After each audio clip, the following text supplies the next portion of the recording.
Hello and welcome to Beyond the Scale, Weight Loss and Wellness. I'm your host, Coach Monica. I'm joined today by Coach Darcy, and we are here to guide you through the ins and outs of a lifestyle that's transformed not just our lives, but the lives of countless women navigating the waves of perimenopause and menopause. Whether you're here to shed weight, understand your body better, or simply find a community that gets it, you're in the right place. So sit back and enjoy the next few minutes as we tackle the hot issues of today.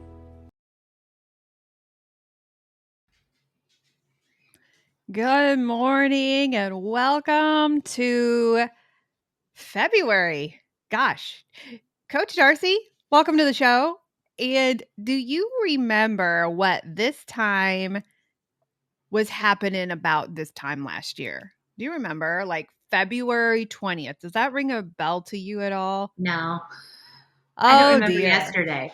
Well, February 20th, which is just in a few days, is our first podcast that was released last year. Oh, Is that not totally cool or what? Yeah. That is So really we have cool. been doing this 1 year. And really cool story.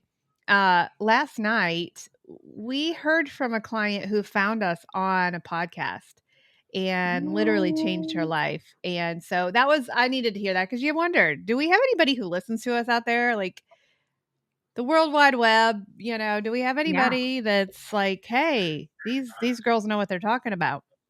And you just don't know, right? Yeah, you never know. You just don't know. So welcome, Tuesday.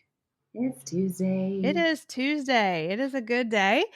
Weather's cooperating, hopefully, with our signal today as we record this podcast.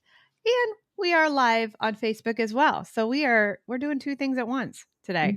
I'm in How a are you different doing? place. I'm in a different place. You're trying right now. it. If it sounds different. It may sound a little echoey. You may hear Mark in the background. I don't know. I apologize, but he apparently is jealous that he's not on our podcast. So he's gonna have to. He was a guest one time. Do you remember that? Remember when our husbands He were a guest? Yeah, and if you didn't listen to that, you all should go back and go listen to it. Yeah, they became famous that day. It was a really fun time. We did a 3-part series on how losing weight and how keto impacts marriages. And so Coach Darcy and I gave our perspective of what happened on our side as we were in active weight loss, and then we brought our husbands on. So we did and then we did one on friends. How did it impact your relationships and friends as well? It does, by the way. That was a good one. It really does. Yeah. Sadly, I think mostly sadly, I think it does. Mm-hmm.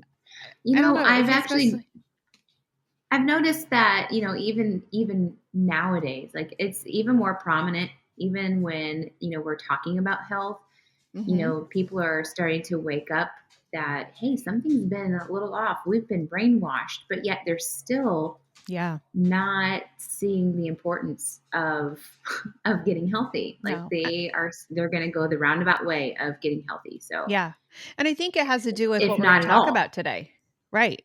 What we're going to talk about today is why we two coaches choose to use the ketogenic diet to battle food addiction and sugar addiction.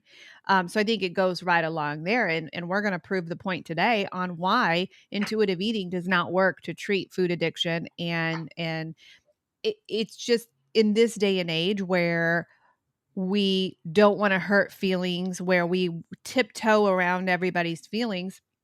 I think it goes right along with that of, well, you should be able to eat what you want and everything in moderation, and friends and family members just don't get that. Plus they're uneducated. They don't understand what the ketogenic diet is. Yeah. And it's still so bizarre to even see the younger generation still having the mindset of low calories and low fat. And I'm like, that doesn't really work. Look where it got us. And I was watching a reel of somebody that was kind of what are those called when you kind of judge somebody's video, or you make a video on top of somebody else's video? Stitching? Yeah. Stitching. They stitched this video of a lady that was obese. She's like, come follow me and see what I eat as an obese woman. Yes. And Oh, I this hate those. this person that is apparently knows everything about nutrition was judging everything she ate in such the like in the opposite way. Like Yeah. he's like, she had eggs and bacon one morning. He's like, well, instead of nitpicking about the type of bacon she was using, about the The maple brown sugar. sugar Yeah. bacon, he's like, well, she probably would have done better with turkey bacon. It's higher in Ugh. protein and lower in calories. And I was like, mm, let's Makes your not talk head about the explode. sugar, y'all. Let's not talk Yeah. about. And then he did the whole like she had, I think bread with pepperonis on the top and something else that wasn't terrible, but did no mention of the carbs in the bread. No, No. but that's a little high in calories. Like if you chose this, that would be a better Right. option. Didn't even mention the pasta in the next slide. So it's like, oh, Yeah. these are the people that are listening to all the wrong things and Right. judging ladies. Yeah. Well, No, number one, those videos, that is the trend right now on TikTok. Follow me as a fat girl and what I eat in a yeah, day. right. Number one, I do not like that identity that they put on themselves. It is Yeah, degrading, it is disgusting, and you are much more than a quote fat girl. And yeah. that drives me crazy. I don't like that trend. I don't like the message that it sends to people, No, or the identity that they place on themselves when they do that. I mean, and it's a big trend right now. it It's is. a big trend. But the other thing is, these intuitive eating coaches, number one, they make a lot of money because Mhm. you get return clients, because that way doesn't work, especially if you struggle with food addiction. And number two, it doesn't work. And, it was Super Bowl Sunday when we're recording this, the Tuesday after Super Bowl Sunday. And even I've been in this lifestyle for 8 years now. And I still on Super Bowl Sunday had that attitude of, oh, if I eat, these veggies, a ton of these veggies, that's less calories than when I eat these pork rinds. Or even now, it still gets into my head. It is Yeah. ingrained. Our mama did a good job in telling She us did. about low fat. Yes. But You think about the obesity mindset and the acceptance that they have because they think that they're hopeless, so they're just going to embrace it. But right. the reality is yes, people will accept you because hopefully they're seeing your character versus what you are on the outside of physically outside. But Mhm. there, I was just talking to one of my clients. She's like, I don't care what people say. There is this mentality of respect that you get when you are skinny. Yeah. Like there's a Oh, difference it's skinny between how privilege. people Yeah. treat you differently. Yeah. And as much as you want to deny that, Yep. we've been there, done that. We've seen Mhm. both sides of it. It's And it wrong, is but it's very real. true. It's Yeah. very real. Yeah. The Um, only thing that I can give them a pass on, I'm like, why is there skinny privilege? Why is there fat shaming? Because we've experienced both. People take us seriously now.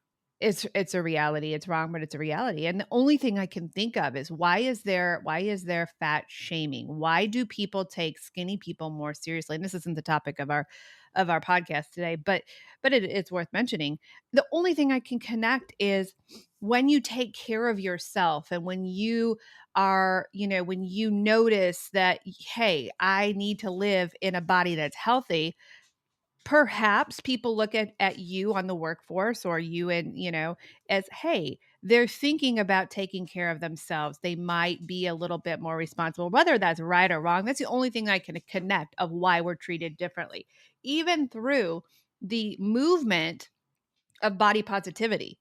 We're never going to break through the fact that there is skinny privilege and fat shaming. We're just never going to break through that, I don't yeah, think, in my lifetime. But right, today we're going to talk about a right. topic that it's really, we do a lot with weight loss. We do a lot of working with women and their hormones and eating around your hormones. But one of my favorite topics is my specialty, and that's overcoming food addiction, sugar addiction, and carbohydrate addiction. So when I say the word food addiction, or when I say the word sugar addiction, or when I say the word carbohydrate addiction, it's all one and the same. You can flip flop those words. Carbs, sugar, um, are the same. food, it's all the same. So there's different levels, there's different kinds of food addictions that we're going to talk about, but you can interchangeably swap those words. Sugar addiction, carbohydrate addiction. Here's another one, ultra processed food addiction. It's Mm-hmm. all one and the same. It's just, where do you lean? Which kind? Do you lean towards the carbohydrate addiction? All of us experience ultra processed food addiction because that's been intended, that's been planted. If you read the book, The Dorito Effect, you'll understand exactly how food companies made these things intentionally addictive. So we're going to talk about the tool that we use and the kind of coaching that we push away and say, no, that doesn't work. We use a specific treatment in our practice. And we're going to talk about why we do that during this session today. So we're going to first start out by defining food addiction. And a lot of these things are mixed around when it comes to the public eye. A lot of times food addiction is misunderstood with an eating disorder or an eating disorder. It's not. These things are completely different. So we're going to talk about how those things differ, and it's different treatments. Okay. There's different triggers, there's different behaviors, there's different associations between the two. A food addiction, I'll just start out by talking about this, and then Darce, maybe you could touch on some eating disorders a bit. But some food addictions, when you struggle with a food addiction, number one, you can go take a test for free on our website, kmhealthcoaching.org, because we use what's called the Yale Food Addiction Scale. So you can go in and take that test. You can say, oh gosh, this applies to me, this doesn't apply to me. Or you can just listen to kind of the description that we have. But food addiction is characterized by compulsive overeating. It's the loss of control around food. It is the continued consumption despite what may happen to you, despite the negative consequences, despite getting, struggling with obesity, despite eating until you make yourself sick, despite the fact that maybe perhaps you steal food. I mean, when we talk about food addiction, we talk about a desperation of, I'm going to get this drug no matter what it takes to get, right? It causes you a lot of distress. I'm just looking at the Yale Food Addiction Scale now as on our website and just kind of giving you some of these things. The fact that you need more to get the same impact, the fact that you may hide to eat your food. There are so many things. It's actually a chemical alteration of your brain. So a lot of people think, well, if I just tried harder, I would get over it and I would be able to diet this time. I'd be able to lose weight this time. When in fact, they have a chemical impact to their brain, that their brain is different. Their brain is broken. It's not their fault. We are trying very, very hard. I know the heroes in the food addiction world, Bitten Johnson and Dr. Vera Tarman, are working very, very hard to get this in the DSM-5. Or the ICD-10, because if it is, then insurance will help treat this disorder. And so we're working very, very hard to get this, because we're the last house on the block when it comes to treatment, because nobody wants to acknowledge that there is such a thing as food addiction, because there's such a social impact to eating, and we all have to eat, right? If a heroin addict wants to quit drugs, he just doesn't go, he or she just does, he just doesn't go buy it. Alcohol is the same way. You just avoid that aisle in the grocery store. You just avoid bars. Food addicts can't do that. Food addicts are surrounded. You go to your break room and you probably right now have a whole cabinet full of donuts that are lined out right there directly for you. We have to eat. And so food addiction is very, very difficult to be and accepted in the treatment world. Darce, do you want to talk a little bit, and I can help you if it can help you a little bit here, but because I kind of threw this at you. Yeah, you did. Okay, I got good. this. You want I to got this. And how it differs. talk a little bit about I'll the get eating it. disorders and how people might know that they have an eating disorder versus a food addiction. Right. So, yeah, you did throw this one at me, and I'm like my insides were like Yeah. shrinking. But this is how I'll take it, because a lot of times people will get these confused on what's the difference between a food addiction versus Hmm. things like disorders like anorexia or bulimia. That's another type of food disorder, but um, in those two, in that it focuses on the addictive nature of certain foods rather than the restrictive behavior. Mm. So my question, though, on top of that is, um, like food addiction, we like food addiction because of that dopamine rush. There's a lot of reasons that you can Hmm. fill in the blank of why we are addicted to food, just like anybody that goes to alcohol or gambling. It's just that Hmm. rush. It's like it's a form You of need more. you need Yeah. more, and one is not enough. There's no limitation. Like you can't just have something in moderation. There is no Hmm. moderation in a food addict.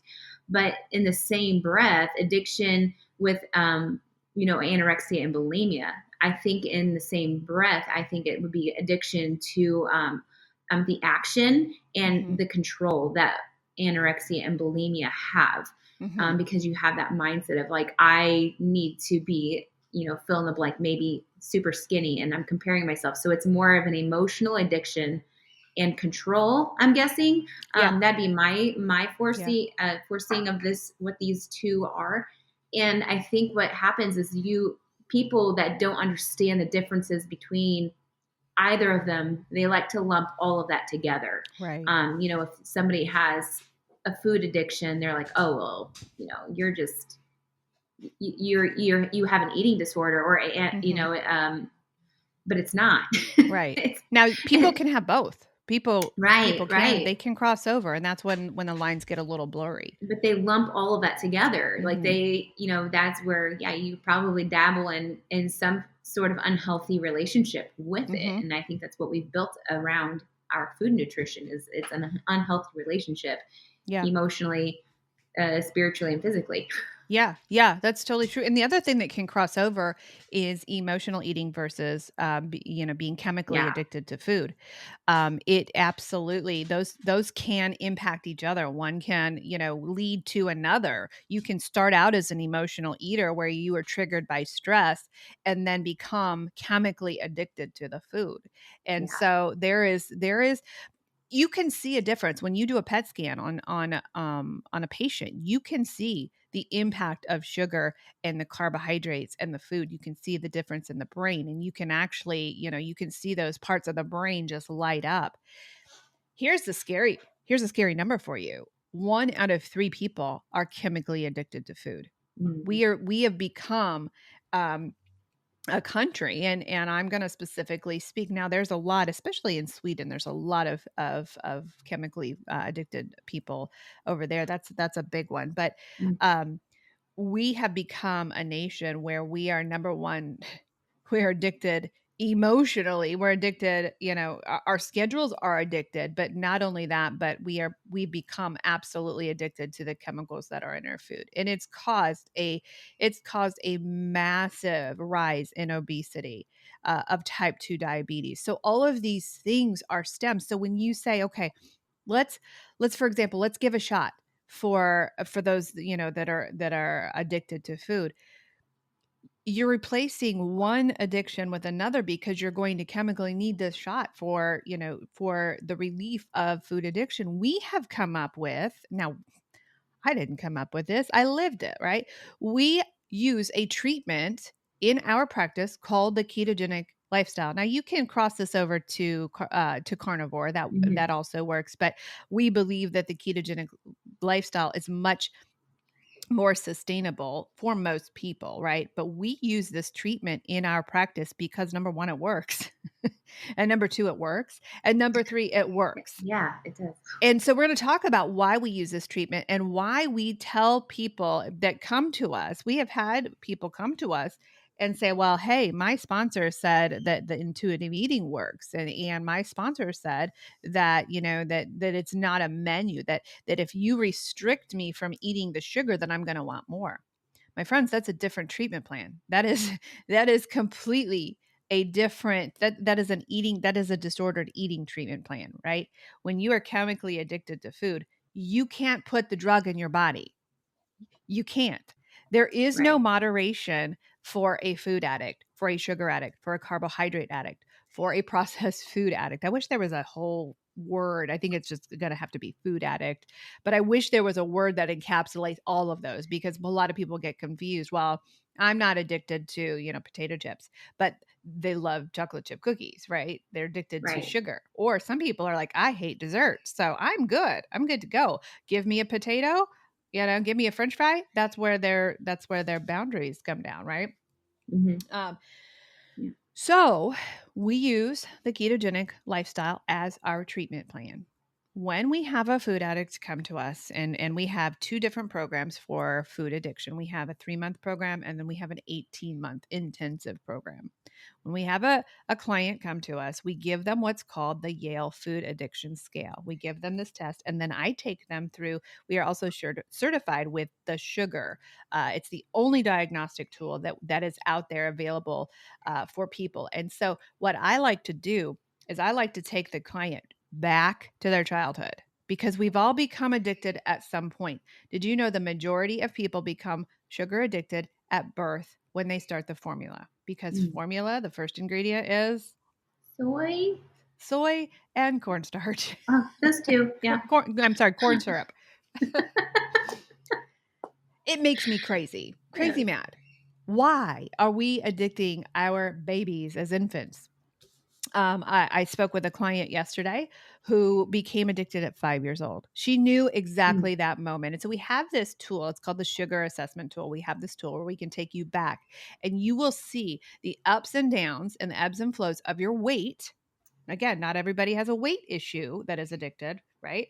But you'll see the ebbs and flows of the diets that you've gone on, your lifestyle, maybe you've gone through a divorce. You'll see all of these ebbs and flows, and then you'll see where those things align, and you will actually get to see where your addiction came. Mine came at about 16 years old, when I stole food from a nursing home.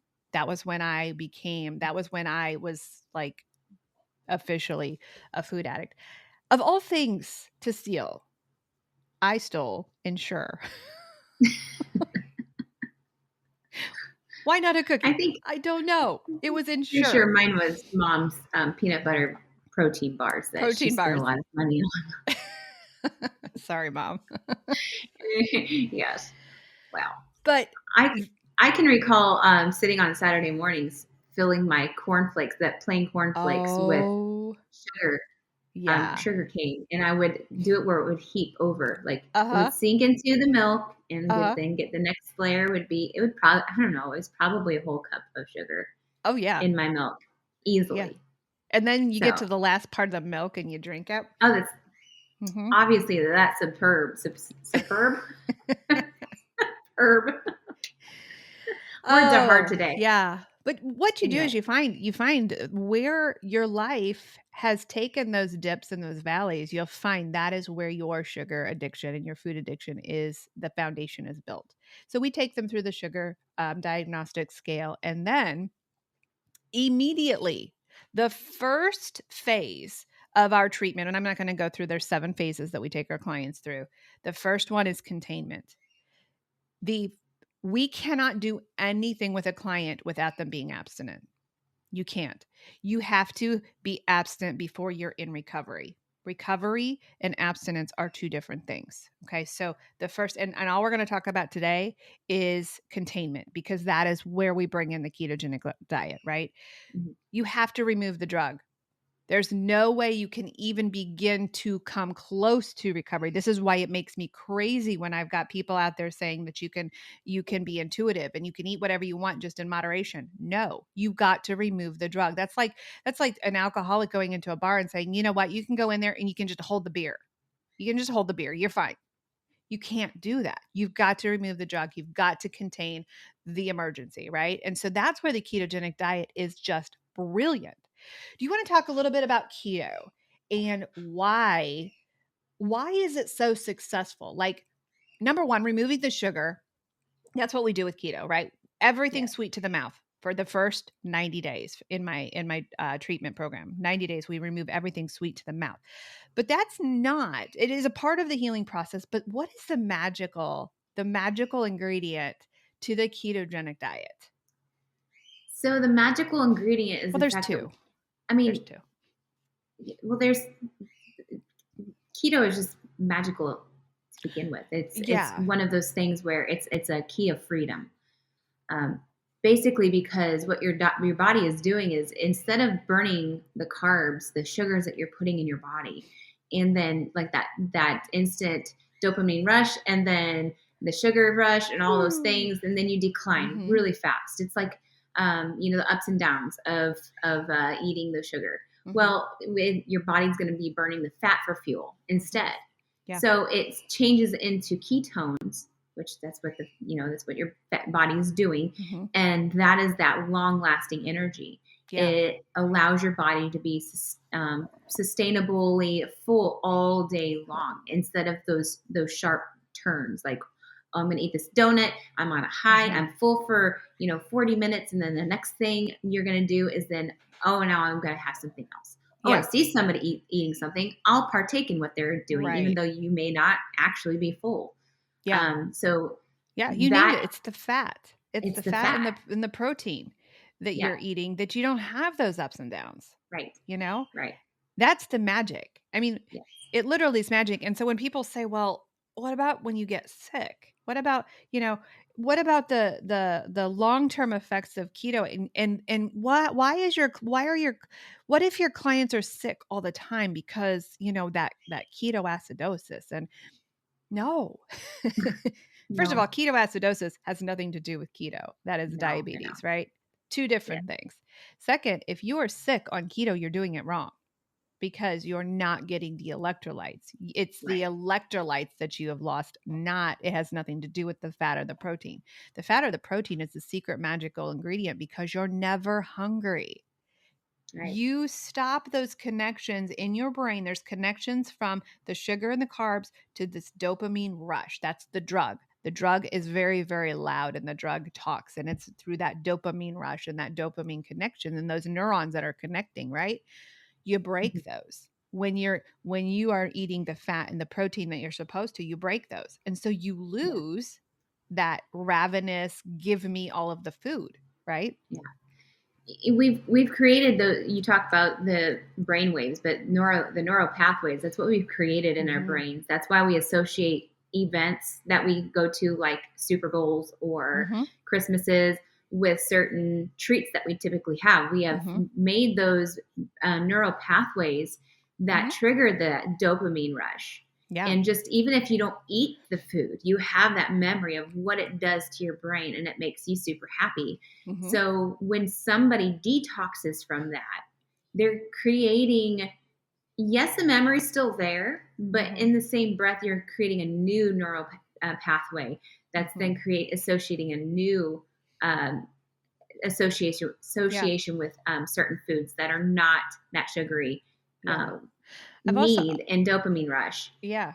I've also heard it compared to the kind of fuel that you burn. So you can burn gasoline very, very quick, but you go into a coal burner, that is a deep, fiery burn. That is like a long-term kind of thing. And that's what ketosis does to your brain, is you go from this quick. That's why afternoon, after you have that Snickers bar, you go into this crash and this complete and sometimes it's despair. Sometimes you get this sugar high, then it's a really big low. But here's where addiction happens. When you get that high, you take a bite of a Snickers bar and you eat it, you have this big high and you have this bunch of energy, and then you crash. The next time you have that Snicker bar, you're going to need more to get that same rush. It's just like heroin, it's just like cocaine. You need more, you need more, you need more. That's why obesity is so strong when it comes to the food addict world, because you need more to get that same rush. And so when you're burning ketones, you don't need that. You have that. It's a stable sense of energy, a stable sense of dopamine. You regulate the dopamine instead of doing the highs and lows. That's why ketosis works in food addiction. For the first 90 days, I don't have them track macros. I don't care about weight loss. I don't care about anything but removing and containing this drug. Now, here's the difference of abstinence versus recovery. Abstinence, you can do anything for a little bit of a time. You've got what's called, a lot of people call it the addict brain. We call it red dog. Okay. Mm-hmm. The red dog in your brain is the one, the addict brain, that is just screaming, give me sugar, give me sugar. The red dog is so smart and so personal. He's quiet for the first 20 days because he knows that you've tried diets over and over. He knows that you fail. He knows You that can you'll do go back anything. to it. Yeah. So he's quiet. He's very, very eerily quiet. That's why you call it, Darcy, you call it the honeymoon phase, right? Mm-hmm. Red Yeah. dog's mouth is muzzled. He's not saying a word. Something happens around 21 days. He starts to be like, what is she doing? Like, she should be feeding us a donut by now. And so the red dog starts to whisper a little bit. You taught your dog how to whisper. Kind of I did. That's what I picture in my mind, is Clark going, poof, poof. Oh, but he starts to get a little bit louder. And he's like, there's an office party here. That donut has extra sprinkles on it. And It's your favorite. it's your favorite. You usually fall by now. What are you doing? And then when you ignore it, kind of makes it mad a little bit, And Mm-hmm. he's like, all right, I'm just gonna sit back. I'm gonna relax a little bit, and I'm gonna learn more about this person. The red dog's been with you since you were an infant. He knows exactly what your failures. He knows where your weak spots are. He knows you, but you're doing something different, and you're feeding your body fats, healthy fats and proteins. Your body's getting healthier. Your body's healing on the inside. It's getting stronger. You're losing weight. You're getting more confident. He's getting more threatened, right? But he knows that you're just on a diet and you're going to fail anyway. He knows that. That's why we don't do 2 weeks detox with our clients in an addiction program. We do it for 90 days. And here's the secret ingredient. And this cracked me up. I had a sponsor one time email me. She was very unhappy with my treatment plan for her sponsee. And she's like, when are you going to take your client off that plan? When is your client going to go back to normal? You should have seen the fireworks shoot out my head when I got this email. Never. Because the client is free from the drug. We're not going to reintroduce the drug back to the client. It's like telling an alcoholic, when are you going to go back to the bar? No, we're not doing that. We've removed the drug. We've contained it. Here's where abstinence does not work. And think about recovery, Dars. Think about the recovery process. You can be abstinent, but not be in recovery. And this one really hit me this week particularly. I'm constantly learning more about addiction treatment. And this one really, and I'm still processing it. I want to hear what you say about that because I'm learning so much about this. You can be abstinent but not be in recovery. Recovery is body, mind, spirit, and your social. So it's like a 4-legged stool. This Roland Williams taught me this. Incredible guy. He's an alcohol and hardcore drug addict expert. But he says there's 4 legs of a stool. Social. You got your social leg. You've got your mind. So the body, mind, and spirit, and your social and your spiritual side. If one of those is broken, that stool is going to fall to the ground. You can be abstinent without dealing with all 4 of those legs. Give me some examples on how you can be abstinent but not in recovery. I've been processing that this week. It's a good one to think about. It goes to how you could do the actions and be like in AA. They have you do these proactive things and answering these questions. You can do all those steps, all the 12 steps. Even with OA, you can do all the 12 steps. You can be present and show up to meetings. You can do all those things, but you can, and I've seen it where you can just rush through things just to get it done. Yeah. And then when you have the moment of not being, your mind starts to outpace where you need to be, you kind of get in this panic tizzy. And then when you're in a panic tizzy, you start to be, you let your guard down. Yeah, you let your guard down, and you are now like standing in the open naked because you're like, oh wait, I left my clothes back there. Yeah, right. So I'm going to stand right here. So then that's where, the relapse starts to happen. Yeah, but when you don't do the work. Even if you were abstinence without doing the work in the Mm-hmm. proper timing, I think it's one of those things where you cannot rush through the process. No, you have to heal your social environment. You got to put an army around you who is willing to support you. I get so angry with what we see every day of the non-supportive family members of people just waiting for these people to fall off their diets. Because they're not fun anymore. They're not fun anymore. They want them to start drinking. They want them to start eating again. You should be matching my lifestyle, and you're not. And so they're not working on their social aspect. They're not working on their spiritual. They're not giving control over this. We do this 12 steps in our program. You can't do anything till you give it to God and say, you know what? First step, I can't do this. I cannot do this on my own. And you have to give it to God. You got to realize, number one, he can do it. He can take that away from you. And then the third step, you've got to actually give it to him and say, okay, I can't do it, but you can. Right. And then you've got to go through all of your past. You've got to go through, well, how did I get in this mess in the first place? Are there people I'm angry at? Are there people that I have, so you go to the fourth step, and then you go to the fifth step where you've got to make it right. Right. Mm-hmm. You got to realize where you went wrong. You got to make it right.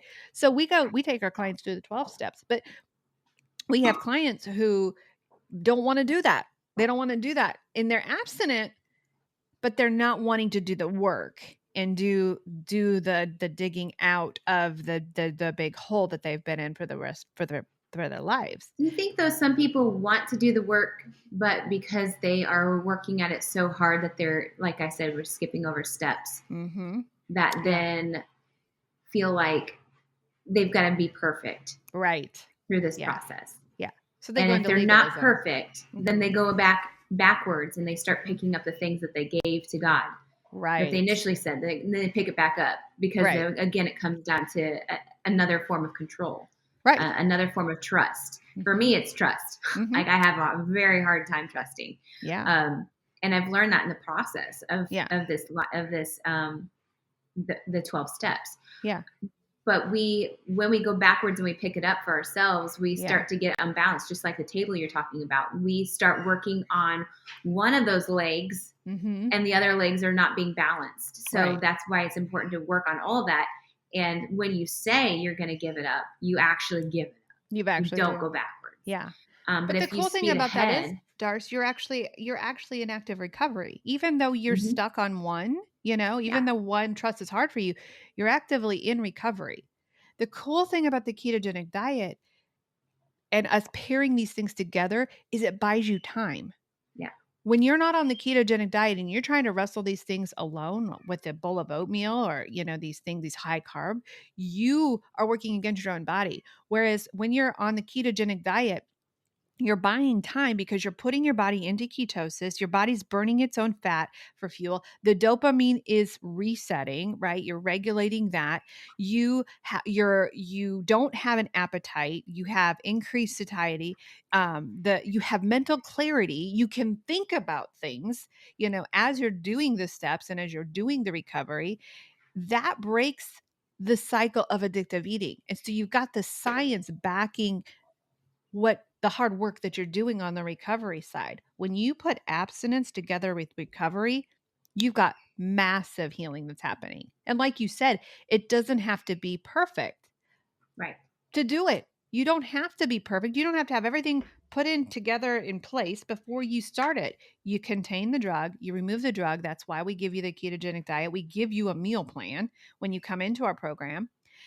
You're on this for 90 days, and then we begin recovery. That's when Monday nights we meet for Overeaters Anonymous. We meet every Monday night till we go through these steps, and then we do the recovery together. But it's the ketogenic diet that gives you the fuel and the tools and the courage. It's like liquid courage, ketones, to be able to do it. Right? Yeah. I like what Roland also says. Roland Williams. He's pretty fantastic. Love him. Love him. He was talking about, when you are in the state of recovery, you're going through the steps. You don't just, like, if you mess up, this is where we're talking about the perfection of things. Yeah. Just because you mess up doesn't mean that, let's say, a kid going through school and he's in 8th grade, just because he messes up, you don't send him back to kindergarten, right? So the whole process is, and I had a professor in college. He was, and I'm sure this is a very common phrase, but failure is a sign of success and learning. As long as you're willing to learn from those mistakes and failures, you're not like losing out on being I mean, you're not a failure and staying a failure. You are failing and growing. Yeah. So when you have those mistakes or a relapse or one of those moments where you're like, wow, you just messed up, you don't just start from the beginning. You just add to it. Yeah. And that's going to build it up. You're going to add to those things. Okay, why did I get here? What caused me to get here? Yes. But you gotta be willing to not be perfect. Yeah. In order to know that, I want to be recovered. I want to be healthy. I want to be free from this chain that binds me. Yeah. But I've got to be willing to do the work. If you're not moving, you're failing. If you're not moving it towards your healing, you are going backwards. I like to compare it, and I forget where I heard this example, but I like to compare it to pretend like you're going, an escalator that's going down, and you want to, you try to go up a going down escalator when you're a kid. If you're moving up the escalator, if you're moving, you're going up. You are at least staying the same. If you stop moving, you're going to go down, right? And one of our clients, Gary online here said in AA we call it being a dry drunk. You're not drinking, but you're not recovering either. So you need to be moving forward at all times in your recovery. And that's what we do week by week. We sit with clients, we help them move forward. We help them grab a healing tool that they'll learn that week in their abstinence. And everybody's abstinence and recovery looks different. Every one of them is individual because we all have different lives. We all have different schedules. We all have different family members. We have to improvise. We have to sometimes we just can't go to the places that we could before because we are so the addiction is so strong. We can't go the places that we used to go. We have to grieve over foods that we can't eat again. I will never be able to eat a donut in my life again. Never. That was my drug of choice. If I do, I will go on a 30-pound sugar binge and you'll find me on the side of the road somewhere with powdered sugar all over me. There's just no way. I'm okay with that. My mind has healed so that I'm okay with that. And I've replaced it with the healthy fats, the meats, the eggs, the nuts, and the low carb veggies. I've replaced it with all of those things that make me satisfied. Right. And we talked about something in group last night about food neutrality. Is it possible to ever be around those foods again? The good news is, I believe so. I've been abstinent for 8 years, and I can now go to a party and be just fine with a whole lineup of donuts. I can, those don't impact me. Now, there are clients that we have that cannot do that, right? So there are times when you do not have food neutrality and you cannot do it, right? Yeah. Do not use the escalator, use the steps. Yes. Thank you. Right. Thank you, Gary. I would say, if you were in a spot, if you're listening and you're like, well, I don't really feel like I'm a food addict, or first of all, if you don't feel like that, maybe you're not.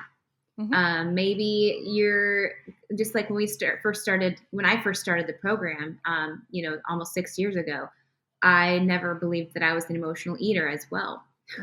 Because we talk a lot about emotional eating versus now food addiction. I went along probably a good 3 years in my keto journey, not thinking that I was an emotional eater until I realized, well, maybe I am an emotional eater back in the day. Yeah. And then I got to the point through the 3 years that I'm like, well, I'm definitely not a food addict because I have control over, I don't need the sugars. I don't need the carbs. I have proven that to myself being keto. But then as I look back now, about probably this mid last year, I realized, you know what? Looking back at even my keto journey, I have a lot of signs that I am a food addict. I cannot just stop with one keto sweet. I have to have more than just one. Like I don't bake much anymore because I know it's there. I know it's in the freezer, or if it's in the fridge, I know it's there and I know it needs to be eaten. And it's not going to be balanced out between Mark and myself. It's actually going to be me, because I'm going to say, he's not eating this. And so I need to eat it before it goes bad. Keto treats are expensive. They're expensive. Can't let them go bad. It was a lot of time. I can't really go to Baked by Vines very often, because I know if I do, those treats are in my fridge, and it's not moderation for me. Right. So knowing that, I had to acknowledge that I am actually in denial of the fact that it might not be an extreme form of a food addiction, because I'm able to, get a little bit more hold of things, control but over it. Right. I'm not good at it. Like I have control, but I'm not I've got the tools. Yeah. But that's where, if you're sitting there thinking, well, I'm not an emotional eater, I'm not a food addict, I can stop eating those things anytime. Well, my challenge to you would be, try it. Yeah. Try it for probably 60 to 90 days. That's my suggestion, is see, or go take the test on our website. And the test. But that's the first initial, okay, do I need to take the test? Right. If you that's more of like the sign, like, okay, maybe I should really take this test to see if I am a food addict. Yeah. And then if you want to be free from that, that's why I feel like we get into these the diet cycles, is because we talk ourselves out of these things so quickly, or we're not moving fast enough. We just stay in the same mindset until we actually have an awakening of, oh, I am so in control of my life, and not willing to let go of any of these things, because it's my way or the highway, and look where it's gotten me. Yeah. I mean, those are some questions to ask yourself. How's it worked for you? How's it working for you? That's what we ask our clients. How's it worked for you? How's the diet cycle work for you? It's not. Yeah. Because we just keep doing it again. Now, one of the differences between emotional eating, because there are emotional eaters that are normal eaters, right? Yes. One of the differences that we teach in our food addiction is everybody. I believe everybody needs therapy. If you lose over 25 pounds, you got to process that with someone. You got a lot of stuff happening in your body. You need to process. You need to let somebody hold some of your what has happened, right? You had a lot happen. You've had a lot of healing happen. Huge pro therapy coach here. The difference in my food addicts versus emotional eaters is the timing of that therapy. I never send a client who is a food addict to therapy first. I have had more therapists ruin the sobriety of my clients. And now sponsors. I've had more therapists ruin their sobriety than not. And it's simple. It's not the therapist's fault. Although the therapist should really be in tune to the impact of sugar to the body and the impact of the addictive foods. Yes, they should be aware of that. But it's the red dog. The red dog is so conniving and so smart. He knows how you think. He knows how you work. He knows exactly what you're going to tell your therapist. He will have that therapist literally eating donuts out of his hand by the end of the therapy session. And you will be back into the intuitive eating world. So it's the timing of therapy that we flip flop, because even food addicts need therapy, but I don't want it on the front side. I want it on the back side of it. Right. Yeah. We use things like cognitive behavioral therapy. We have tools in our pockets that we use with our clients that will help them understand the negative thought patterns, understand, past eating habits. That will re-anchor their old thinking with new thinking. So we got a lot of things that we use on top of the abstinence. But if a client is not abstinent, we cannot work with them. And so that's what we do for the first 90 days. And cool thing with that is a lot of weight loss does happen in that time. So we don't focus on weight loss for our food addicts, but it just automatically happens. Yeah. The ketogenic lifestyle, I don't know how. If somebody could talk me out of this, probably not. I don't know how you become free from food addiction without the ketogenic lifestyle, honestly. Right. I even went into the oatmeal factor when I was experimenting with my sobriety. I can't even eat plain oatmeal, and everybody's different, without it triggering the sugar addicts and without it triggering my hunger hormones and those kinds of things. I don't know how people I don't know how they're free without the ketogenic lifestyle. think this definitely the science between like with the ketogenic and carnivore, more so carnivore, the mixture of the proteins and the Yeah. fats, Yeah. shutting off that leptin hormone, that is very helpful. And I think it's also the order and how you eat your food. And now you're thinking, oh, okay, that's really like, I don't think when I'm eating my food, like I'm just eating to eat. But when you are in the ketogenic and the carnivore world, you're actually end up eating to fuel your body. So it's a different mindset versus just eating because everybody else is eating, or eating because it's 12 o'clock, or eating because it's breakfast time. Yeah. We now have that tool to know that, okay, this is the time. I'm just going to fuel my body. I can actually be in tune with what my stomach is telling me to do. And that's why, I think it becomes a easier tool to use when you are trying to be free from a food addiction. Yeah. That I see the other addictions like drug addiction and alcoholism, like a lot of those, when you go to an AA or you see a show or something that has an AA or a drugs on, they're called Theo. I don't know what is it. I don't even know. But they replace it with sugars and donuts. Yeah. So that, yes, they're getting rid of that drug that they are, wanting, but then they replace it with sugar that's even more addictive.